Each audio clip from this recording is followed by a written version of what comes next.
manuprāt, tam pašam 21. gadsimtam ļoti būtisks jautājums. Kas tad īsti skaitās īsts un kas ne? Vai ir pareizi, vai labi, vai vajadzīgi kaut ko, kas tev ir, padarīt citādu? Un es te pat nevaru atbildēt uz jautājumu labāk vai ne. Bet viens ir skaidrs, ka cilvēkiem kino, tāpat kā cilvēkiem dzīvē, dažkārt tā ir ārkārtīgi izteikti nepieciešamība. Pirms es aicināšu Kasparu Feldmanu runāt, gribēju jautāt, vai mums ir kāda ziņas no 2. sērijas beigām? Nekādu ziņu nav. Tikko ir, lūdzu, dariet zinām. Kaspar, es nezinu, vai tev izdosies atbildēt uz uzstādītajiem jautājumiem, bet, lai tev izdodas. Aplaus, lūdzu.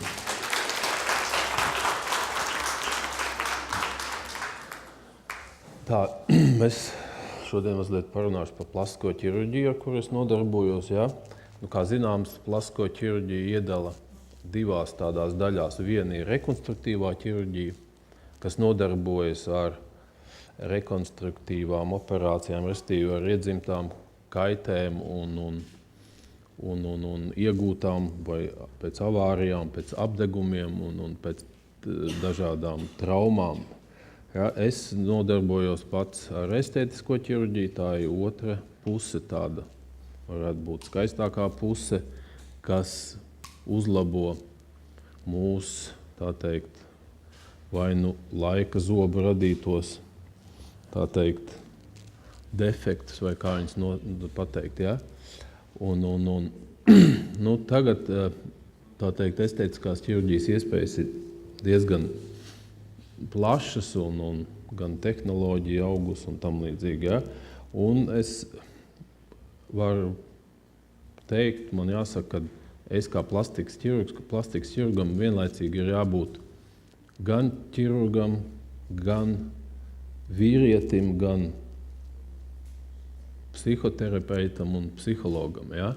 Jo, principā, tas pacientu loks, kas griežās pie maniem, ir ļoti plašs, dažāds, un tie visi ir savā veidā, protams, katrs ir personība, indivīds, ar savām vēlmēm, ar saviem uzskatiem par skaistumu standartu, par savām vēlmēm uzlabot sevi, ja? Un man tai pašā laikā ir tai pirmajā vizītē jau jāsaprot tā pacienta vēlmes, viņa iemeslus, kāpēc viņš to grib darīt, un arī iespējas, un saprast, vai tas ir pacienta vēlme, vai tā ir kāda cita ārēja faktora iespaidā, tā teikt, kur rezultātā tas pacients vēlas izmainīt to ārienu vai kaut ko uzlabot. Ja? Parunāsim varbūt par pirmo grupu pacientu, kas, tā teikt, nāk vairāk vai mazāk objektīvu iemeslu dēļ, kurus ir vai izmainījis, tā teikt, laika zops. Kā zināms, mēs visi novecojam, bet gribam vienmēr palikt jauni, ja? Tas viss, kas no tā izriet. Tālāk, protams, arī mūsu mīļās sievas un sievietes, ja, kuras tomēr mūsu bērni izmaina viņu ārējo izskatu, sevišķi pēc bērnu barošanas, pēc dzemdībām un tam līdzīgi. Ja, šie pacienti, kas griežās, tur ir vairāk vai mazāk tās objektīvās lietas, ja, kuras mēs redzam objektīvi un varam izmainīt. Ja. Un tur ir vairāk vai mazāk skaidri tas mērķis un kāpēc tas pacients griežās. Ja.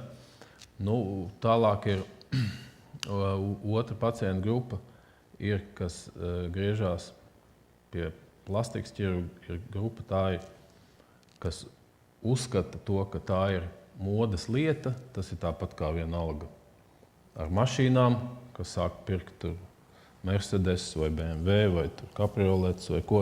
Tāpat tās pacients uzskata, ka tā ir modes lieta tagad.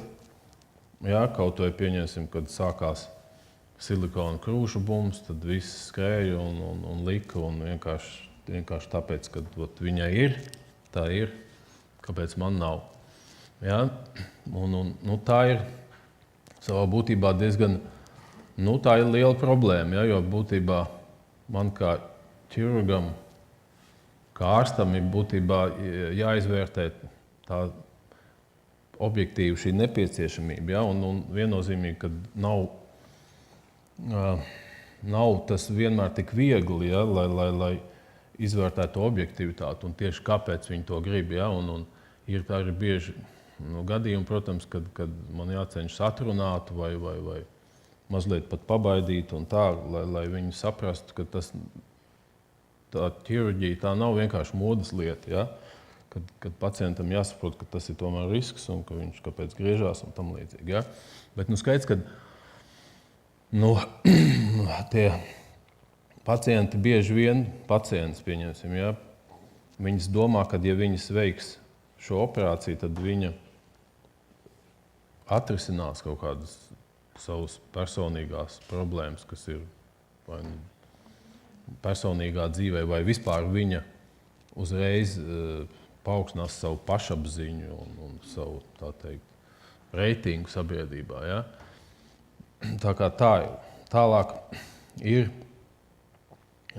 mēs varētu runāt par vēl vienu grupu, pacientu grupu, ir pacienti, kas ir, kā lai saka, varbūt tā ir tāda, kuras ir plastiskās ķirurģijas atkarīgās pacientes. Ja?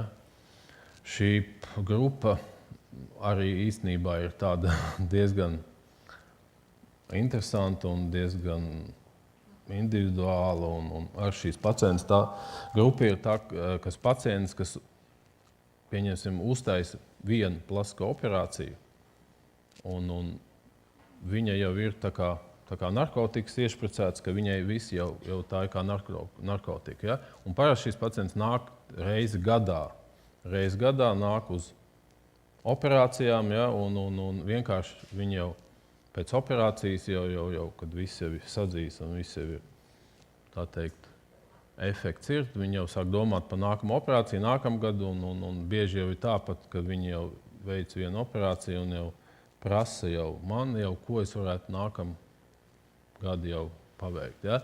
Ar šīm operācijām, ar šīm pacientiem nav viegli, ar tām ir ļoti daudz jārunā, un parasti tas nenotiek vienā reizē, vairākas konsultācijas, lai mēs izvērtētu visu par un pret, un lai viņi saprastu to mērķi, arī, ko viņi tieši grib panākt, ko izmainīt un tam līdzīgi. Ja?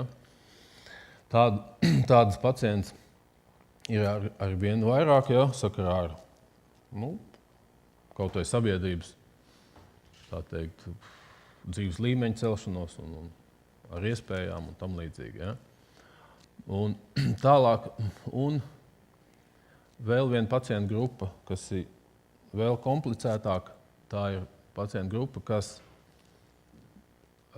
cenšas izveidot, kā zinām, mums ir kaut kādi skaistuma standarti, ja, ir bijuši, ja, kaut vai tas vēsturiski, ja. Mēs redzam šeit bildēs, šīs visas sievietes ar kaut ko ir slavenas, ja, bet kaut kāda skaistuma standarta eksistē, ja, Holivudas ir kā. Un ir daudzi cilvēki, kuri grib līdzināties šīm sievietēm, ja, un tas ir ļoti, tā teikt, visbiežāk tās ir pacients, kurām ir vai nu kaut kāda mazvērtības kompleksa, vai viņām nav veicies dzīvē tur privātajā vai attiecībās ar vīriešiem. Ja? Un tad viņas sāk vienkārši grib kopēt viņas, ja? Gan uzvedībā, gan kaut kādās paradumos. Un vistākākais tas, ka viņas grib kopēt to viņas ar izskatu. Ja? Un ja pacienti atnāk, pieņemsim, pie manis ar žurnālu, pieņemsim, ja? ar Sharon Stones bildi un pasaka, ka viņi grib lūdzu šādu degunu, ja? Un tas nozīmē, ka tas jau ir pirmais signāls, tāds brīdinājums, ka tā teikt problēma pacienta, kā mēs to saucam, ja? Jo būtībā cilvēks ir katrs individs, kā es teicu, katrs ir personība. Ja? Un cilvēka kaut vai pieņemsim, ja mēs runājam par seju, tad seju veido pilnīgi viss, gan deguns, acis, vaipsti, ausis, visa mīmika un tam līdzīgi. Ja? Un izmainot kaut vai vienu šo elementu, ja? Kaut vai pieņemsim degunu izmainot vai lūpas vai tam līdzīgi. Ja? Mēs uzreiz momentā mainās visa seja. Ja? Un tāpēc mēs nemūžam, neviens cilvēks nelīdzināsies otram, viņš nevar viņu nokopēt. Ja? Un ja tā pacienta tieši grib tādu degunu, tas uzreiz nozīmē, ka viņai ir tādas problēmas, kas ir vairāk sevī. Ja? Un te arī mēs sastopamies to, ka viņi grib atrisināt tās problēmas, līdzinoties tam otram cilvēkam. Bet tas, protams, tas nemūžam nenotiks, jo viņa būs tā, ka tā būs arī apburtais loks, viņa sāks to vienu darīt un sāks nākamā problēma, tas tikai vairāk sarežģīs. Ja? Tāpēc tās pacients vienkārši ir ļoti uzmanīgi viņām jārunā un jāizskaidro, un te jābūt tā kā psihoterapeitam, tas viss jāizskaidro, jo būtībā var, ja cilvēks zina, ko viņš grib veikt, kaut vai to pašu degunu, ja viņš negrib tur kaut tik spits, jeb tik garš, jeb kaut kas tam līdzīgi. Jo viņam jāzina konkrēti, ko viņš grib izmainīt, ja? Bet nevis līdzināties kā kaut kam konkrēti cilvēkam. Ja?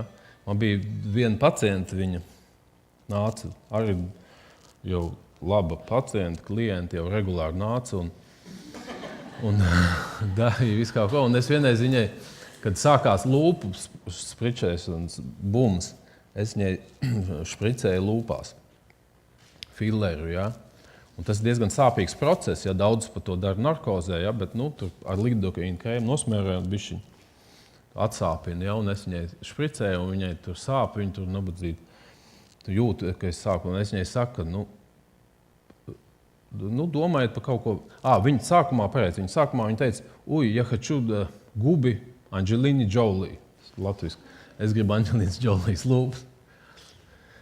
Un es tagad špricēju, es saku, domājiet par kaut ko patīkamu. Viņa saka, par ko? О чем? Думаете о Брэде Питте. Un viņa atbildēja, нет, я лучше о вас подумаю.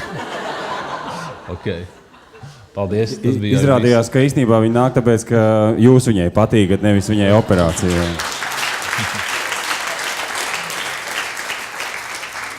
Es sapratu, attiecīgā pacienta beigās vairs nevarēja izdomāt iemeslu, kāpēc, lai pie jums atnāktu, vai ne? Un tad parādījās... Es domāju, tā pacienta grupa vienmēr atrod iemeslu. Jautājums, tad vairāk tomēr sanāk runāt par sievietēm. Cik procentuāli vīrieši no pacientu, jūsu pacientu grupas, tie vīrieši, kuri vairāk domā, kā uzlabot savu izskatu, tieši izskatu pēc, nevis tāpēc, lai labotu kādas vai nu iedzimtas vai iegūtas nepilnības? Pa vīriešiem es varu teikt, ka tas īpatsvars pieaug, starp citu sevišķi pēdējo gadu laikā, ja, jo tomēr tā plastiskā ķirurģija popularitāte ļoti aug, iespējas aug, un vīrieši ar vien vairāk sāk sekot sev. Tas ir viennozīmīgi. Pat ļoti daudz pazīstami.